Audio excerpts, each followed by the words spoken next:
আসসালামু আলাইকুম গাইস, সবাই কেমন আছেন? আশা করি সবাই ভালো আছেন।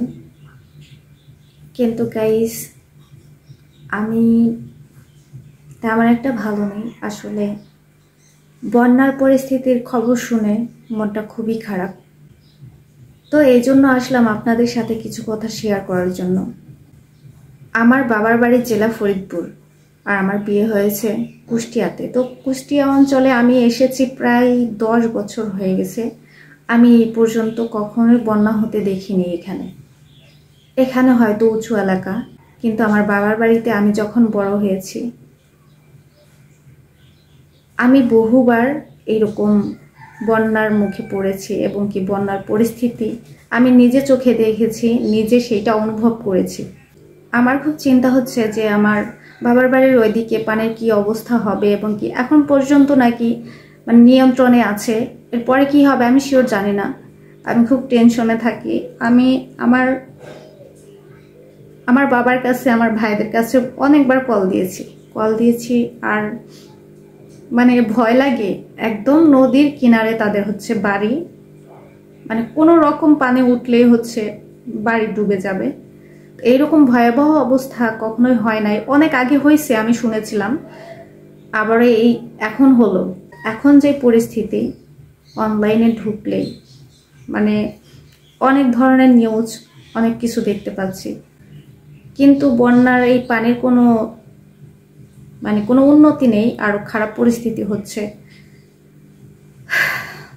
মানুষজন আশ্রয় নেবে সেই জায়গাতেও নাকি কোনো আশ্রয় পাচ্ছে না। মানে ভালো মতো থাকার মতো কোনো জায়গা তাদের হচ্ছে না, এমন একটা পরিস্থিতি। মানে এইগুলো যখন নিউজে দেখছি, অনলাইনে ঢোকার পরে দেখতেছি, মনটা খুবই খারাপ লাগছে। রাতে ঘুমাতে পারতেছি না, এমন একটা পরিস্থিতি। তো বিশেষ করে বলবো আমার যে ভাইয়েরা বোনেরা এবং কি যারাই আছেন, যাদের সাধ্য সামর্থ্য আছে, তারা প্লিজ তাদের কাছে গিয়ে সাহায্য করুন, সাহায্যের হাত বাড়িয়ে দিন। আমি সাধারণ ঘরের একটা মেয়ে, সাধারণ ঘরের হচ্ছে বউ। আমাদের এরকম মানে বলা ছাড়া কিছু করার সামর্থ্য কিংবা সাধ্য নাই। আর বিশেষ করে যেই ভাইয়েরা, অনেক জায়গায় দেখলাম অনেক ভাইয়েরাই হেল্প করার জন্য ছুটে গেছে, আমি তাদের জন্য দু হাত তুলে দোয়া করি। আল্লাহ যেন তাদের এরকম সাহায্য করার মতো আরো তৌফিক দেন।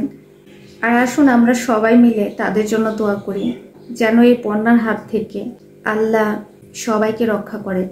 আমরা যারা কোনো কিছু করতে পারছি না, সবাই মিলে তাদের জন্য দোয়া করি। আমরা তো নিশ্চয় দোয়াটুকু তো করতে পারি তাদের জন্য। আর এরকম বন্যার খবর শুনে কোনো স্বাভাবিক মানুষ, বিশেষ করে মানে রক্তে মাংসে গড়া মানুষ কখনোই ভালো থাকতে পারে না। যাদের এই যে বন্যার পানিতে ঘরবাড়ি ডুবে গেছে, কোনো থাকার জায়গা নাই। অনেক জায়গাতে দেখলাম যে খোলা আকাশের নিচেও নাকি তারা হচ্ছে মানে থাকছে। তাহলে ভাবুন কি একটা অবস্থা, থাকার জায়গাটুকু পর্যন্ত তাদের জোটেনি। এই পরিস্থিতি আমিও পার করে এসেছি। আমরা তখন ছোট ছিলাম, আমার মা বাবা অনেক কষ্ট করছে এই বন্যার পানির মধ্যে। আসলে কতটা যে কষ্টকর, বিশেষ করে থাকা খাওয়া, একটু শুকনো মাটিতে পা রাখার মতো মানে কোথাও ঠাঁই পাওয়া যায় না, এমন একটা অবস্থা। আমরা না হয় এতটুকু সবার জন্য দোয়া করি, মন খুলে প্রাণ খুলে তাদের জন্য সবাই দোয়া করবেন। আমি এভাবে কখনোই আসি নাই, এই প্রথম আমার আসা। আমার খারাপ লাগলো বিধায় আপনাদের মাঝে আমি আসলাম কথাগুলো শেয়ার করার জন্য। তো গাইস, আপনারা সবাই ভালো থাকবেন, সুস্থ থাকবেন, নিরাপদে থাকবেন। আল্লাহ হাফেজ। আসসালামু আলাইকুম।